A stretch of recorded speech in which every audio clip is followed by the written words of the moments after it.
Hey everybody, it's Mike. I'm back again making videos. Finally on the other side of my big move. Courtney and I had different houses and now we're all in the same one big house out here in the East Valley in Phoenix, Arizona.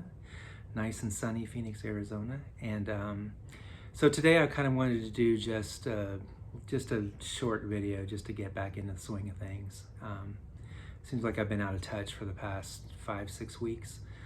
So anyway, there behind me is essentially my music collection, except for what I have on my computers. But I have a couple of CD towers. I used to have a ton more CDs than this, but I purged a lot of them and just kept the ones that I really wanted to keep.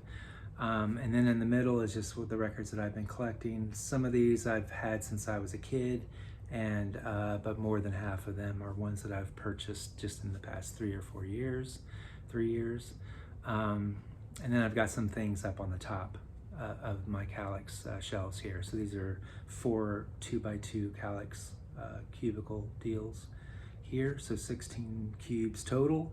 I know people in the vinyl community have dozens of these, and it's just the whole entire wall behind them is records, and that's awesome. I don't have, my collection is just over like 600, so I don't have a huge collection, but it's my collection, so, and that's what's important. It's all music I like to listen to. So a real quick rundown of what's behind me. I don't do everything, I mean, it's alphabetical order, but it's by genre as well. And so right here, this cube right behind me is my Stereolab collection. These are all records, 12-inch records, studio albums and 12-inch EPs, all that kind of stuff. Up above here are 10 inches, and quite a few of those are Stereolab, but for the most part, my vinyl Stereolab collection is here. And then there's 2 baskets up here of 7-inch 45s, and this one over here is kind of my miscellaneous, all of my 75s, except for Stereolab, and this one up here is all Stereolab, 7 inches. There's quite a few. I think I have more of those than I do of these. So anyway, that's Stereolab, and then next to it this is all shoegaze, so My Bloody Valentine, Curve, Slow Dive, Swirlies, Medicine, all that stuff is in here. The far 2 cubicles over here, this is 4AD Records, all those bands, and then the very last one is also 4AD. So this is like Cocteau Twins, Lush, Pixies, Throwing Muses, Wolfgang Press, Pale Saints, all that stuff is here, Decadent Dance. In these 2 cubicles, down below Stereolab, this is Bauhaus and Tones on Tail and Love and Rockets, all in here. Next to them is Killing Joke, The Cure in the middle, and then Susie and the Banshees, and then some other goth stuff down in the end. Next to that is my hardcore punk, which is not a lot. I would love to have a lot more, but this is really generally the hardcore punk that I like to listen to, these records. So I don't see myself necessarily filling up this whole cube any day. So maybe a few more, maybe like 5 or 6 more records, and then I've got all the hardcore punk that I love and like to listen to. And then next to that is, this will probably fill up a lot more, post-punk stuff. And to me, post-punk is like Buttle Surfers, Paintings, Sonic Youth, Jesus Lizard, Scratch Acid, all that kind of stuff. And there's still quite a few that I would like to get to fill this out a little bit more, but that's post-punk. And then down here is new wave, like alternative 80s new wave stuff. And that's these 2 cubicles right here. That's all new wave, A to Z.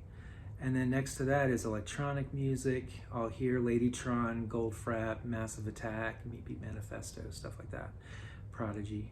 And then next to that is classic rock, so that's all like Rush and Led Zeppelin, Pink Floyd, Cheap Trick, Van Halen, all that kind of stuff is over in that last cubicle. And then right down below, you can't really see because the chair is kind of blocking it, but down here is like all my miscellaneous indie rock stuff. So that's like Grandaddy and Luna and Galaxy 500, Dandy Warhols, Radiohead, Muse, all that kind of stuff is down here in these 2 cubicles. And then I've got a empty one kind of here, and I'm keeping like a box of my comic books in that cubicle. And then the very last one are records I'm considering like trading in, selling, whatever. That's down the very end. So anyway, that's my collection right here for the most part. And it's always growing, but it's also contracting too, because I'm going to get rid of some things to make room for new things.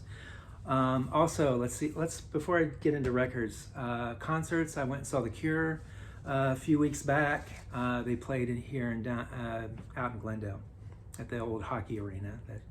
I don't even know if we're gonna have a hockey team much longer here, but they played in the old hockey arena, and Courtney and I went and we sat down in the lower bowl, and it was awesome. 3 hours of Cure songs. Robert Smith sounded absolutely fantastic. I'd never seen them before. It was definitely a what do you call it, a bucket list kind of concert for me. And they sounded great. They played a ton of songs, and it's really an awesome experience. And if you get the chance to see them on this tour, I don't know how many more shows they're playing or if they've already finished, but they've been touring for a long time here in the States. Definitely worth it. And we were in the lower bowl, and our seats were like $80 each. Really reasonable for that kind of show. So anyway, I was really happy that I finally got to see The Cure. I went and saw a punk show a few weeks ago.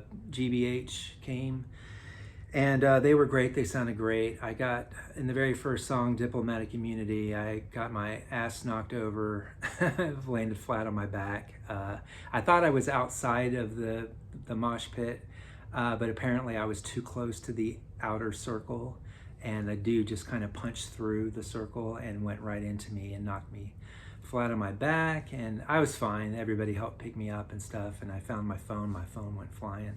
And I was videotaping at the time, so you see my phone kind of go crazy at one point when I got hit. And I stayed obviously through the rest of the show, but I smelled like beer because I was laying on my back on that floor, and people, just idiots, just dumping their beer, spilling their beer or whatever. So I smelled like beer for the rest of the night. But I don't know, some of y'all might enjoy that, but I'm not really a beer drinker. I like some beer, but I don't like smelling like beer, especially when I'm not drinking beer. Anyway, so that was a good show. They played at a really small place in downtown Phoenix. And I got tickets to see Danny Warhol's coming up in the fall, so I'm looking forward to that show.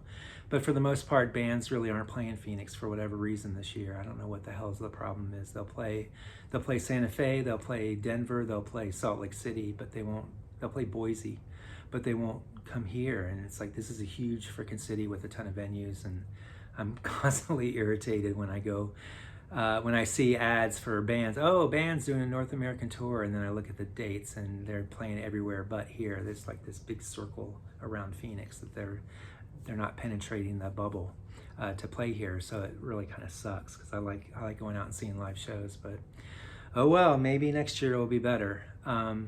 So Father's Day happened, and I got a few Father's Day gifts. Courtney is always wanting to get records for me, and it's awesome. I had a want list on Amazon, and she picked up a couple that I really wanted. The first one is the original, well, it's the first Killing Joke album, self-titled. This is a reissue that's come out recently. It's on this silver paper with black print on it. It's a gatefold, so I have an original US pressing, and it does not have this gatefold, so that's really cool to see and have. And this is on colored vinyl, black and clear, duotone kind of vinyl here. This album and Nighttime, as far as Killing Joke albums go, they're my two favorite Killing Joke albums, and I have my copies of these albums were like from back in the early 80s, mid 80s. So I always wanted to kind of have a new copy of it as well, just so I have something to play, and so that I always have these two Killing Joke albums. I always have a good copy to listen to. So it's nice having this copy. Thank you very much. Happy Father's Day to me. She also got me the third album from Tears for Fears, and I know Tears for Fears are hot and trendy lately with their new album that came out and their tour and everything. This is The Seeds of Love. It's got the song Sowing the Seeds of Love, which is one of those earworm songs. It's a fantastic song, one of my favorites. And it's just really nice to have this on vinyl. Finally, I have it on CD, but now I have it on vinyl, and it sounds amazing. It's just, Tears for Fears, just their recording quality is just always just amazing. Just really solid soundstage. Just sounds wonderful. You can hear every little instrument, and it just sounds awesome. So I'm really happy to have this on vinyl. This came with just a plain blue inner sleeve, and it's 180 gram vinyl on Fontana, on the Fontana label. So yeah, so that was awesome. Also for Father's Day, she asked me what I wanted to do. Courtney asked me what I wanted to do for Father's Day, and I said, well, I really kind of like to drive around and go to some record stores that I haven't been to, or either that I don't go to often or haven't been to ever. So there's this place called the Record Room in downtown, kind of, not really downtown, kind of over towards the west. It's like I-17, and so it's kind of northwest, but still kind of central Phoenix. The Record Room, never been there before, and it's a pretty cool place. They have a lot of used, it's mostly used stuff. And they had a decent selection. Considering I had never ever been there, I was kind of hoping that they would have a ton of stuff that I like. But I think the guys who run the place, I think that they're kind of into a lot of the stuff that I like, so maybe they kind of pinch a lot, I don't know, and take a lot of stuff for themselves, which I would totally do if I was a record store owner. But there was a few things there that I picked up that I hadn't seen in the wild for a while, and just didn't want to pass it up, and they were under $10, so it's like, why not? The Human League, Fascination, this EP, it's a 6-song EP. It's got the song Keep Feeling Fascination, that was so huge on MTV way back when, and it's got Mirror Man on it as well, which is another classic Human League song. These two songs were not on the album Dare. I remember back when I got Dare, or when I was listening to Dare or whatever, way back when it came out, I just assumed that it would have Fascination and Mirror Man because they were playing all these songs around the same time. But you had to get this EP to get those two songs, or I don't know, maybe they're included on a CD, like a bonus CD or something. But as far as vinyl goes, I'm pretty sure that, unless you get like a best of, obviously. But I wanted to get this, and it was less than $10, so why the hell not? On A&M Records. I'm not sure if this is an original or not, but it's pretty early pressing. I'll have to research that. I just haven't had time to. Another old 80s classic that was less than $10 that I had to have. Kim Wilde's first album. It's got Kids in America. It's got Checkered Love. Just a classic. I saw this at a Tucson record show last year, and I passed on it. And then when I saw it again, I'm like, I better not pass on it again because I might not see it for a while. This is a German pressing. It's on this label called RAK, R-A-K, and also Electrola. I don't know, is that EMI? I can't read that small, but anyway, it's on a German label. This one, it's pretty old though. It's seen its share. Yeah, EMI is what it's on as well, and it came in this like German scripted whatever they're talking about here. This inner sleeve, bunch of German stuff. So German pressing. RAK Records. I've never seen that label before, so that's what it looks like. RAK Records. Kim Wilde, self-titled, awesome. And then we, after that place, those were the only two records I saw there that I really felt like I couldn't leave without.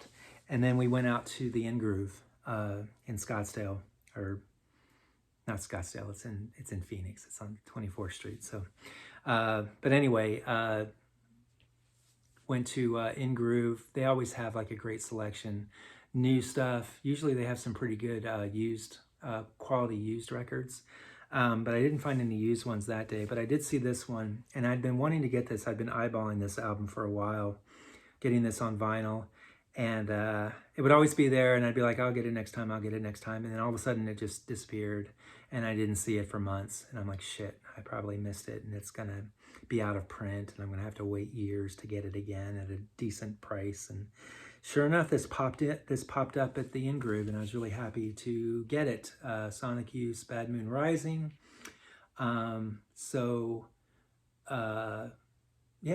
so I love this album. I saw them in concert for Daydream Nation, and they played I Love Her All the Time, and I always think about that performance in that song when I think about this album.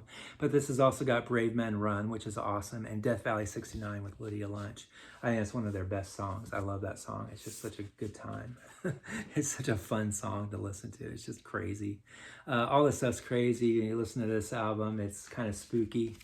It's kind of their spooky stuff. They got this scary scarecrow dude, pumpkin scarecrow dude, and that's kind of the feel of this album. I think it's kind of creepy, it's kind of haunting, but just fantastic if you like the old Sonic Youth stuff. I prefer the old stuff. I like this and Evil and Sister and Daydream Nation. Those 4 albums are, to me, the best of the best as far as Sonic Youth goes. This is like a repressing. It's got this little lyric sheet here. It's on Sonic Youth Records, sonicyouth.com. So they released this themselves, nothing on the back. And this is what the label looks like. So that was my Father's Day haul. I also won a contest. Bret had a contest on his channel. He reached 4,000. I'll put a link to his channel below. But he reached 4,000 subscribers, so his contest was based on the number 4, and I entered the contest, and I won. I actually finally won a contest, and I wish I would have.